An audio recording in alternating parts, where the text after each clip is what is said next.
Sempre foi muito importante, né, São Januário para os atletas, né? Até hoje isso acontece, né?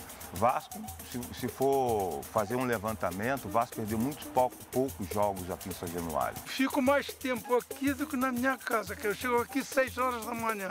São Januário é a nossa casa, é a casa do vascaíno, é a casa das vascaínas, é a casa de todos.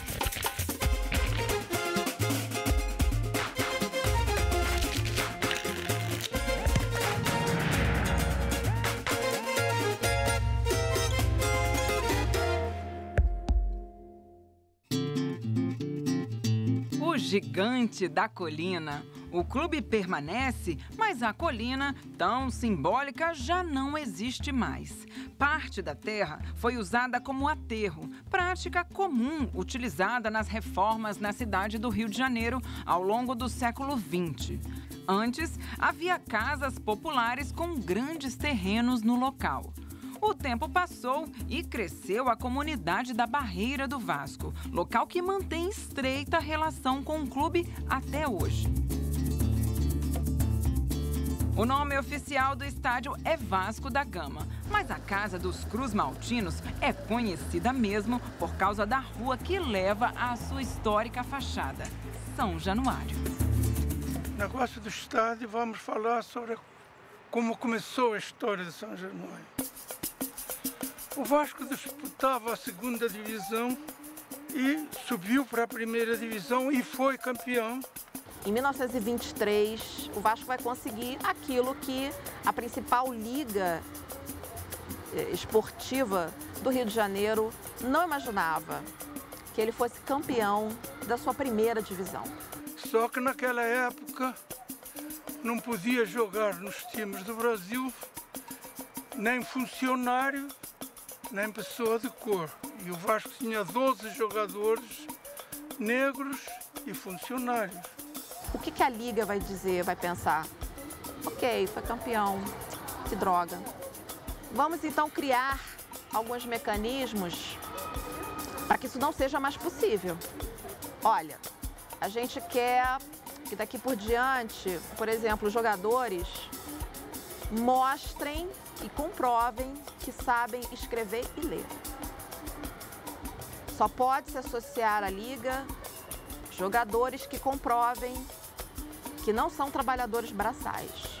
Os outros clubes, Flamengo, Fluminense, Botafogo, América e o Bangu, em 1924, vão romper com a Liga Metropolitana, que era a liga que organizava esse campeonato, e vão criar a AMEA, Associação Metropolitana de Esportes Atléticos. E o Vasco será convidado a participar dessa liga, desde que exclua 12 jogadores, 7 do time principal, 5 do segundo quadro.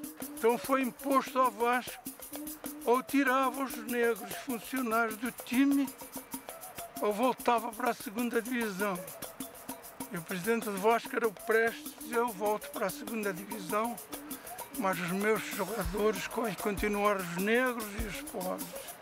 Com o presidente vascaíno, José Augusto Prestes, ele redige e assina um ofício, o ofício 261, de 7 de abril de 1924, a nossa resposta histórica, que materializa esse não ao racismo, ao preconceito social e ao antilusitanismo. Ficou 5 anos disputando a segunda divisão. As leis raciais começaram a mudar um pouco.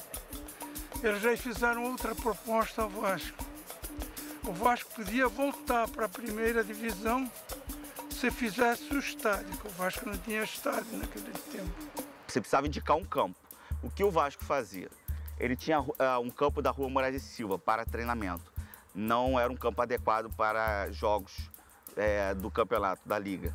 Então ele tinha que alugar o estádio de Laranjeiras, o estádio da Rua Paissandu, o estádio General Severiano. O Vasco alugava e pagava por esse aluguel, não era nada de graça. Deram 1 ano para fazer o estádio. O Vasco então se organiza, em 1925 ele compra o terreno onde nós estamos. Em 1926 as obras se iniciam, 6 de junho de 1926. O Brasil não tinha cimento, tinha que importar da Bélgica. O Vasco queria importar direto. O presidente era Hóstil Luís naquele tempo, não deixou o Vasco importar direto, eles tiveram que importar. Não tinha companhia construtora no Brasil. O Vasco trouxe a Cristiano Nilsson, que ainda está na placa, para fazer o estádio. Tinha 1 ano de prazo, que era para não poder fazer mesmo, para continuar na segunda divisão. Eles fizeram o estádio até aquela parte coberta ali, menos a descoberta, em 10 meses e 8 dias. Já escutei relatos de torcedores, sócios do Vasco, que vieram aqui trazer carrinhos com areia, com cimento, com pedra, para de alguma forma contribuir para a construção do estádio. Também se oferecendo como voluntário para trabalhar na obra. Então, o maior financiador da construção São Januário foi a torcida do Vasco. 21 de abril de 1927, o Vasco dá ao Brasil o maior estádio da América do Sul à época, construído com dinheiro dos vascaínos. Ainda depois passou a Federação e a Confederação fazer os Jogos do Brasil aqui, que era o maior estádio do Brasil. A fachada é de estilo neocolonial e ela foi produzida pelo arquiteto lusitano Ricardo Severo e ornamentada por azulejos produzidos pelo também lusitano Jorge Colasso, grande artista português. Além do futebol, São Januário foi palco para outras práticas esportivas. Ringue de boxe, quadra de basquete e vôlei, e em torno do gramado, uma pista de atletismo. Na década de 1940, os eventos culturais também estavam presentes por lá. O estádio sediou os desfiles das escolas de samba neste período, com Vitória da Portela em 1945. Também o maestro Vila Lobos regia corais orfeônicos em datas comemorativas. Vale destacar ainda a dimensão política presente no estádio. Os estádios de futebol, já na década de 30, estavam bastante conectados com o lazer das camadas populares. Desde o final da década de 30, Getúlio Vargas vai utilizar São Januário para os seus comícios. Em 1º de maio, Dia do Trabalhador, 7 de setembro, Dia da Independência. Trabalhadores do Brasil, aqui estou, como de outras vezes, para compartilhar das vossas comemorações e testemunhar o apreço em que tenho o homem de trabalho como colaborador direto da obra de reconstrução política e econômica da pátria. Aqui nós tivemos a assinatura da criação do salário mínimo, também tivemos a instalação oficial da Justiça do Trabalho, o anúncio de várias leis que viriam a favorecer os trabalhadores do país. Após alguns anos sem títulos, o Vasco da Gama resolveu investir na formação de um time, com talentos desenvolvidos no próprio clube. O Expresso da Vitória ficou conhecido pela atuação entre 1945 e 1952, integrando boa parte da seleção brasileira na Copa de 1950 e conquistando uma série de títulos para os vascaínos. Entre eles, muitos estaduais, ganhando alguns de forma invicta e diversos títulos internacionais. Em 1948, o Vasco disputou um torneio no Chile, da Liga dos Campeões. E o Vasco foi campeão invicto. Desse time de 1948, na seleção de 1950, o Vasco deu 12 jogadores para a seleção. A seleção ela até demorou bastante tempo para atuar aqui, porque tradicionalmente os jogos eram realizados em Laranjeiras. E o principal título da seleção aqui foi o Campeonato Sul-Americano de 1949, que nós conhecemos hoje como Copa América. O Brasil conquistou em cima da equipe do Paraguai. A trajetória de São Januário continua no próximo bloco. Vamos passar pelo impacto da construção do Maracanã, falar dos grandes ídolos do Vasco da Gama.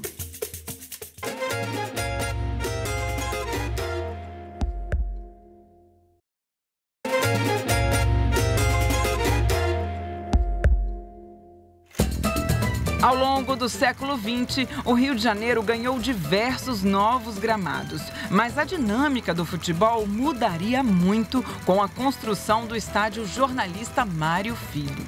Antes o Vasco realizava, quando era o seu mando de campo, né, os clássicos aqui, e com o Maracanã ele passa a realizar os clássicos no Maracanã, mas o Vasco continua atuando aqui contra outras equipes. Então, São Januário continua tendo, sim, a sua importância esportiva para o clube. Uma das provas, né, da importância de São Januário é que, no período da redemocratização, pós-Estado Novo, quando Vargas retorna ao poder, ele já tendo um palco para 200 mil pessoas, que era o Maracanã, ele opta por São Januário. Tamanha era a ligação do estádio vascaíno com as camadas populares. Com o processo de nacionalização do futebol e a consolidação de grandes clubes pelo Brasil, um rei surge para coroar os gramados do país. E o coração do maior jogador de todos os tempos batia pelo Vasco da Gama. O time de meu coração sempre foi o Vasco. Eu gostei muito do Vasco, gosto muito do Vasco. Às vezes eu joguei, entende, quando garoto, com o time de botar o nome Corinthians. Mas se eu tivesse que escolher, na época eu escolheria Vasco. Ele não esquece o Vasco dele, chama até carinhosamente de Vasquinho, né? Tamanho é esse carinho que o rei do futebol tem para com o seu clube de coração, o Vasco. Ele vai se tornar vascaíno por causa do pai.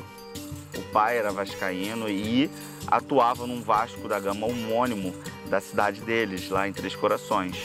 Em 1957, o primeiro jogo do Pelé no Maracanã vai ser com a camisa do Vasco, que o rei do futebol vai estrear.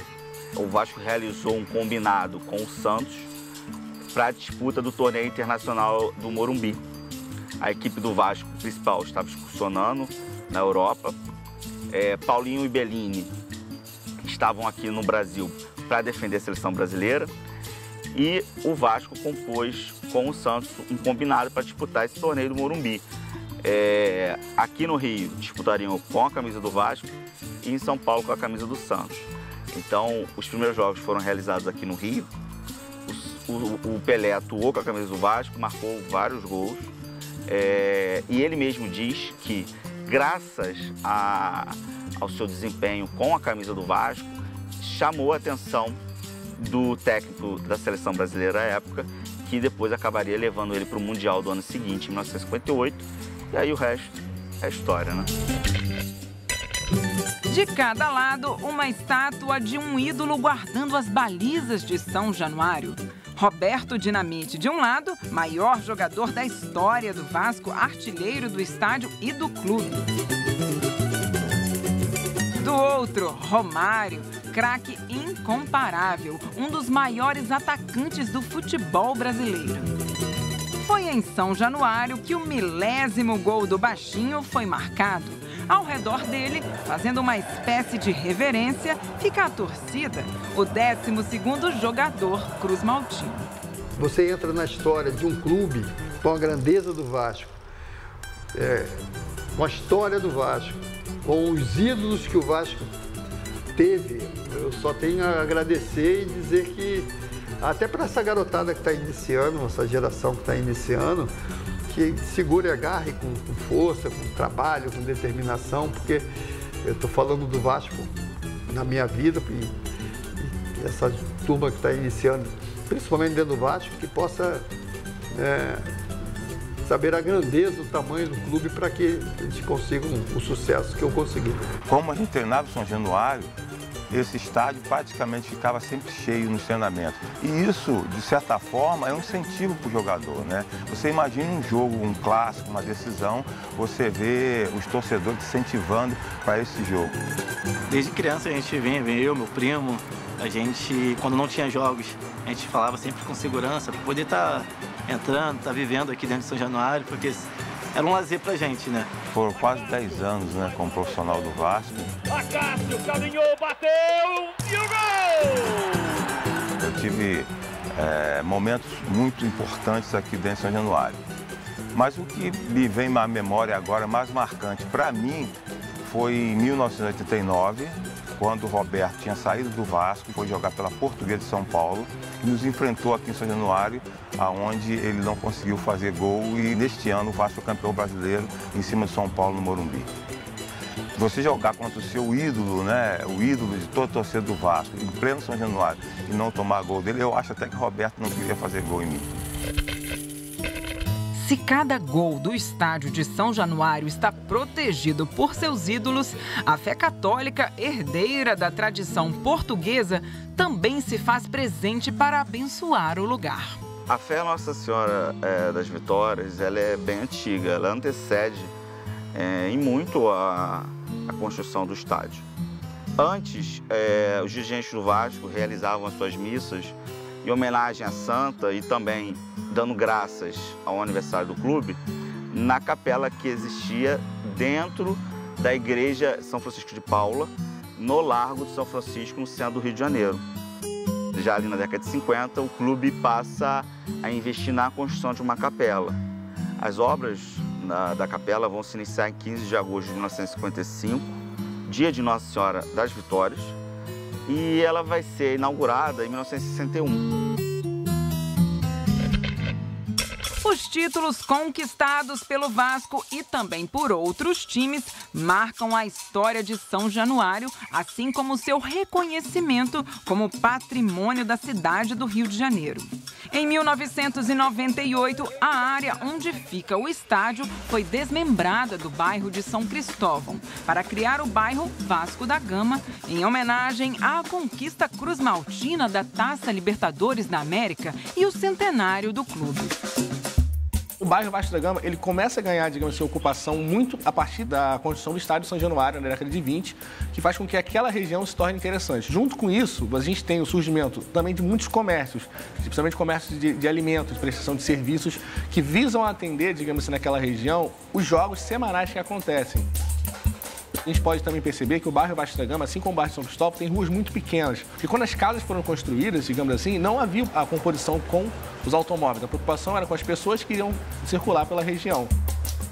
A barreira do Vasco é um pouco reflexo desse processo de ocupação dos bairros de São Cristóvão e do bairro Vasco da Gama, né? E ela começa a ser construída junto com esse processo de, digamos assim, de construção do estádio São Januário, de ocupação desse espaço pelo Clube Esportivo Vasco da Gama. Ela hoje é um símbolo de que você tem uma sobrevivência, uma coexistência, né, de grandes clubes com pessoas de favelas, de menor poder aquisitivo. É uma região que é importante do ponto de vista econômico até para o próprio dia a dia do estádio. Mesmo com a construção do estádio, essas pessoas continuaram ali vivendo, continuaram fazendo a sua vida e que hoje dão sentido à região, inclusive com a própria identificação do nome, né? Afinal de contas, a gente fala de barreira do Vasco da Gama, do bairro Vasco da Gama, que fica no entorno do estádio Vasco da Gama. Vai marcar qualquer compromisso, a primeira coisa que tem que ser feita é olhar a tabela de jogos do Vasco. A barreira fica viva, aqui em torno de São Januário, todos os bares cheios, lotados de vascaínos. E assim, o pessoal veio ver o maior espetáculo do planeta. Ó, tô indo para o jogo do Vasco e é o que importa. Ah, eu tenho uma festa de 15 anos. Poxa, que pena que marcaram a festa no dia do jogo. Manda um abraço pro pessoal lá. No Morro do Tuiuti, existe um ponto especial de onde se vê o coração da torcida vascaína pulsando em São Januário, o Mirante da Colina. A gente consegue ter uma visão melhor, que é a barreira inteira acesa, a barreira viva em prol do Vasco, São Januário pulsando, torcida gritando. Assim, você consegue ver mais do que sentir, porque sentir mesmo é dentro de São Januário, pulando junto com a torcida e participando dos jogos. Mas o que é histórico também precisa de cuidado e manutenção. Na grande final da Copa João Avelange de 2000, no dia 30 de dezembro, cai o alambrado do estádio de São Januário. No equivalente ao Campeonato Brasileiro daquele ano, o acidente deixa cerca de 160 feridos, interrompendo em definitivo a partida entre Vasco da Gama e São Caetano. Depois da confusão, o jogo foi remarcado para o dia 18 de janeiro de 2001, no Maracanã. Apesar do triste acontecimento, o resultado final foi de 3-1, garantindo o caneco aos cruzmaltinos. Enquanto o futebol masculino e profissional já tinha o reconhecimento dos grandes campeonatos e multidões, nascia em São Januário uma outra trajetória que daria mais uma coroa ao Brasil, dessa vez com uma rainha. Então, isso começou há muitos anos atrás, quando eu era técnica de um time de futebol de salão, da Tijuca, e fui convidada por um sócio daqui para ser técnica de futebol do Vasco. A partir desse momento, a gente teve todas as regalias de um clube grande. Nossos jogadores de futebol de salão foram todos convocados para a seleção de futebol de campo para o Brasil. E aí o presidente do clube não entendia por que nós não tínhamos futebol de campo. Aí, a partir disso, passamos a ter. Nosso plantel aumentou. Começamos a ter times de base, que era importantíssimo para você ter um celeiro de jogadores. E o Vasco abriu as portas em todos os campos, não só treinávamos em campos oficiais, mas também usávamos as dependências para alojamento, para alimentação. E isso fez com que o clube fosse quase que imbatível no futebol feminino. Todos os grandes nomes, fui eu que trouxe. Pretinha a primeira, Cátia Silene a segunda, que foi seleção, Cici, que era a maior jogadora até surgir, Marta, que eu trouxe da Maceió para aqui. E essas foram as maiores, são jogadores que constam na FIFA. Marta, primeira do mundo, Pretinha, a segunda do mundo e Cici, a terceira do mundo. Eram tudo gente muito pobre, que eu tinha que pagar a passagem delas, pagavam lanche para elas, mas que lutavam com toda a vontade para ganhar, para ser campeão. Nós fizemos jogadoras que até hoje jogam nos clubes pelo Brasil, depois de quase 20 anos de não ter Vasco daquela ocasião.